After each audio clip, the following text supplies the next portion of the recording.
अस्सलाम वालेकुम, सत श्री अकाल, प्रणाम मेरे पंजाबी बोलने वाले भैनों भरावां नूं। पंजाब वाले जिथे भी रहो खुश रहो, आबाद रहो, भावें चढ़दे पंजाब दे हो, भावें लहंदे पंजाब दे हो, भावें कैनेडा चो, अमरीका चो, यूरोप हो, अफ्रीका हो, आस्ट्रेलिया हो, जिथे जिथे भी आबाद हो, खुश रहो। मैं डॉक्टर सैयद अख्तर अली शाह उर्फे आम डॉक्टर पंजाबी तुहाडे खिदमत विच हाज़र हाँ। गाए बगाए कुछ अपने पंजाबी भैनों भरावां नूं समझाउण वास्ते गल्लां भी करी दियां, कुछ प्यार मुहब्बत भी वंडी दा। ते अज फिर एक जरूरी चीज़ है जिहदे पहले भी वीडियो मेरियां देख चुके होने हो तुसीं, मैं बनाइयां ने अज फिर भी, लेकिन मैनूं लगा है कि वो लोगों तक पैगाम उस तरह नहीं पहुँचिया। उसकी कोशिश फिर करन लगा कि वो पैगाम किसी न किसी तरह लोगों तक पहुँच सके।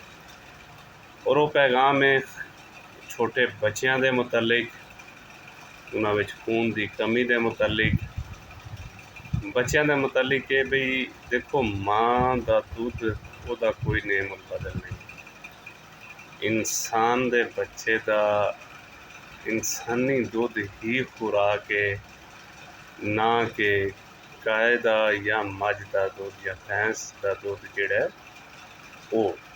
मैं एक गल अक्सर लोगों ने, अपने सादे लोग मेरे ऐसे जट भैन भरा जिहड़े बिल्कुल इतना सादा ने कि उन्होंने मतलब ये भी नहीं इलम के नोट 10 का या 20 रुपए का, इस तरह की भी जैलीयत अजे तक पाई जाती है लोगों के विच, खास तौर उन्होंने मुतलिक। और कुछ साड़ियाँ जिहड़ियां बुढ़ियां ने, नानियां दादियां साड़ियां, उन्होंने वास्ते एक पैगाम है कि देखो, अल्लाह ताला की ज़ात ने जिहड़ा माँ का दुध वो बच्चे वास्ते एक बेहतरीन खुराक बना के भेजी है।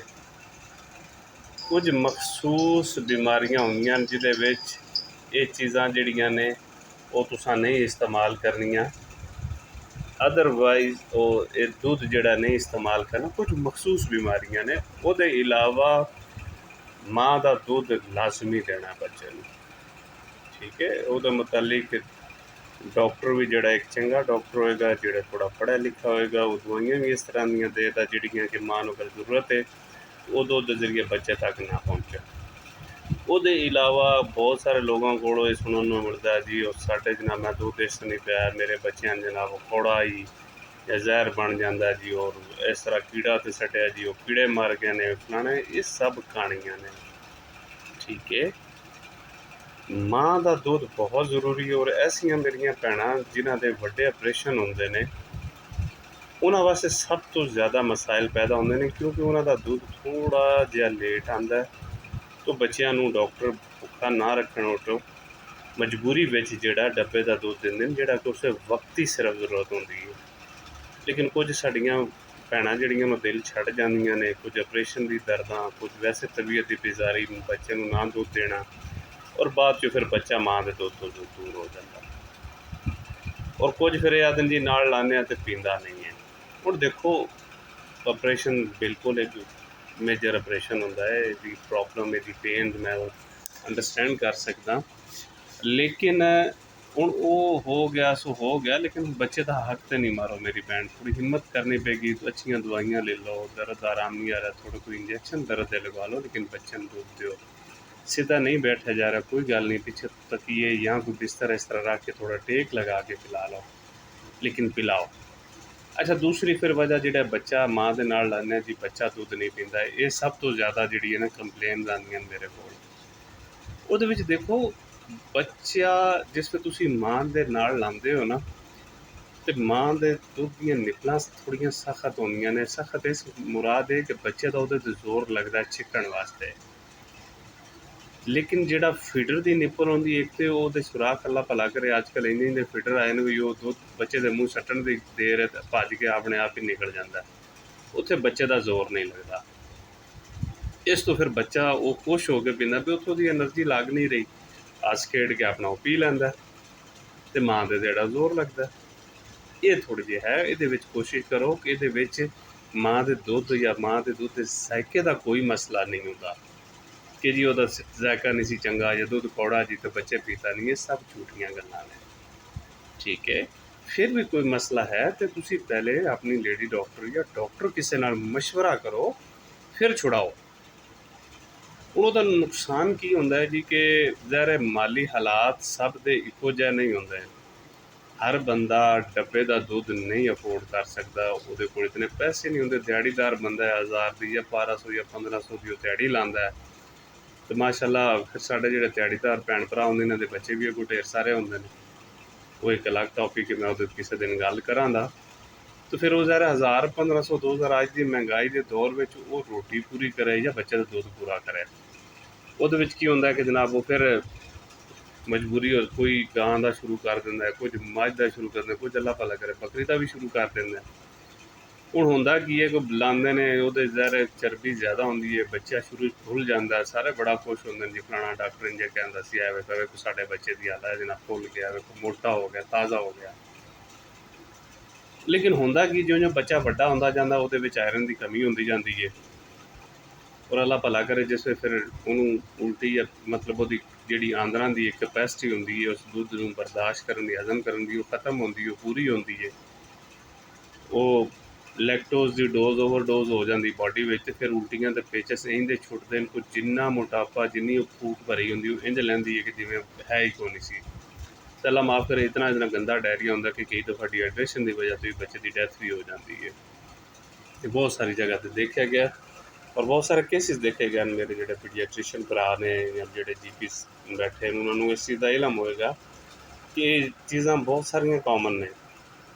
ਤੇ ਮੈਂ ਇੱਕ ਗੱਲ ਕੋਟ ਕਰਦਾ ਹੁੰਦਾ ਕਿ ਦੇਖੋ ਜਿਹੜੇ ਪੈਸੇ ਤੁਸੀਂ ਦਵਾਈਆਂ ਤੇ ਖਰਚਣੇ ਨੇ ਨਾ, ਉਹ ਔਖੇ ਸੌਖੇ ਹੋ ਕੇ ਅਗਰ ਮਾਂ ਦਾ ਦੁੱਧ ਨਹੀਂ ਦੇ ਸਕਦੇ ਤਾਂ ਡੱਬੇ 'ਤੇ ਦੇ ਲਓ, 6 ਮਹੀਨੇ ਤੱਕ ਔਖੇ ਸੌਖੇ ਹੋ ਕੇ ਦੇ ਲਓ। ਉਹਦੇ ਬਾਅਦ ਠੋਸ ਗਜ਼ਾ ਸ਼ੁਰੂ ਕਰ ਲਓ ਜਿਹਦੇ ਵਿੱਚ ਕਸਟਰਡ ਆ ਜਾਂਦਾ, ਸੂਜੀ ਦਾ ਹਲਵਾ ਆ ਜਾਂਦਾ, ਉਬਲੇ ਆਲੂ ਆ ਜਾਂਦੇ ਨੇ।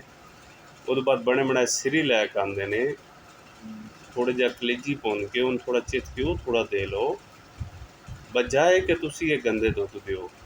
ਹੁਣ ਮੈਂ ਇਹ ਨਹੀਂ ਕਹਿੰਦਾ ਜੀ ਉਹ ਸਾਨੂੰ ਕਹਾਣੀਆਂ ਸੁਣਾਈਆਂ ਜਾਂਦੀਆਂ ਨਾ ਕਿ ਜੀ ਮੇਰੇ ਪੁੱਤਰ ਵੀ ਇਸੇ ਦੁੱਧ 'ਤੇ ਪਲੇ ਅਤੇ ਮੇਰੇ ਉਹ ਜਨਾਬ ਬਾਜੂ ਉਹਨਾਂ ਦੀ ਔਲਾਦਾਂ ਨਹੀਂ ਜੀ, ਮੰਨ ਜਾਂਦੇ ਹਾਂ। ਲੇਕਿਨ ਹੁਣ ਉਹ ਗੱਲਾਂ ਨਹੀਂ ਰਹੀਆਂ। ਅੱਜ ਕੱਲ੍ਹ ਦੁੱਧ ਵੇਚਣਾ ਇੱਕ ਕਾਰੋਬਾਰ ਬਣ ਗਿਆ। ਉਹ ਪਤਾ ਨਹੀਂ ਕਿਸ ਨਸਲ ਦੀਆਂ ਖਾਦਾਂ, ਵੰਡੇ, ਟੀਕੇ ਅਤੇ ਦਵਾਈਆਂ ਕੀ ਚੀਜ਼ਾਂ ਆ ਗਈਆਂ। ਮੈਂ ਉਸ ਲੰਬੇ ਰੱਫੜ 'ਚੋਂ ਨਹੀਂ ਪਵਾਂਗਾ।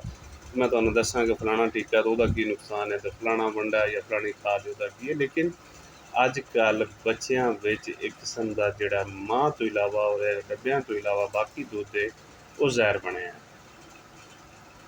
ਐਸੇ ਨੇ ਕਿ ਬੱਚਿਆਂ ਨੂੰ ਪਰਮਾਨੈਂਟ ਮਸਲੇ ਬਣ ਜਾਂਦੇ। ਲੋਕਾਂ 'ਚ ਇੱਕ ਡਿਜ਼ੀਜ਼ ਆਉਂਦੀ ਹੈ ਬੱਚਿਆਂ ਵਿੱਚ, ਸੀਲੀਅਕ ਡਿਜ਼ੀਜ਼ ਹੈ, ਜਿਹਦੇ ਵਿੱਚ ਉਹ ਕਹਿੰਦੇ ਨਾ ਹਲਕੇ ਵਿੱਚ ਗੰਦਮ ਦੀ ਐਲਰਜੀ ਬਣ ਜਾਂਦੀ ਹੈ। ਉਹ ਬੱਚਿਆਂ ਵਾਸਤੇ ਸਾਰੀ ਜ਼ਿੰਦਗੀ ਵਾਸਤੇ ਮਸਾਇਲ ਪੈਦਾ ਹੁੰਦੇ ਪੈਣ। ਕੁਝ ਸਾਰੇ ਸਾਡੇ ਪ੍ਰੈਕਟੀਸ਼ਨਰ ਭਰਾ ਜਿਹੜੇ ਆ ਪਿੰਡਾਂ ਥਾਵਾਂ 'ਤੇ ਬੈਠੇ ਨੇ ਉਹਨਾਂ ਅੱਗੇ ਵੀ ਇੱਕ ਮਿਹਨਤ ਹੈ ਕਿ ਭਾਈ ਤੁਹਾਡਾ ਕਾਰੋਬਾਰ ਹੈ, ਮੈਂ ਕੋਈ ਉਹ ਨਹੀਂ ਕਹਿੰਦਾ ਕਿ ਤੁਸੀਂ ਠੀਕ ਕਰਦੇ ਹੋ ਜਾਂ ਗਲਤ ਕਰਦੇ ਹੋ, ਇੱਕ ਅਲੱਗ ਫੈਕਟਰ ਹੈ। ਲੇਕਿਨ ਮਿਹਰਬਾਨੀ ਇਹ ਕੀਤਾ ਕਰੋ ਕਿ ਯਾਰ ਬੱਚਿਆਂ ਐਸੇ ਬੱਚੇ ਜਿਹਨੂੰ ਨਜ਼ਲਾ ਜ਼ੁਕਾਮ ਲੱਗਦਾ ਉਹਨੂੰ ਫੌਰਨ ਨਹੀਂ ਡੈਕਸਾ ਦੇ ਟੀਕੇ ਨਾਲ ਲਾਇਆ ਕਰੋ।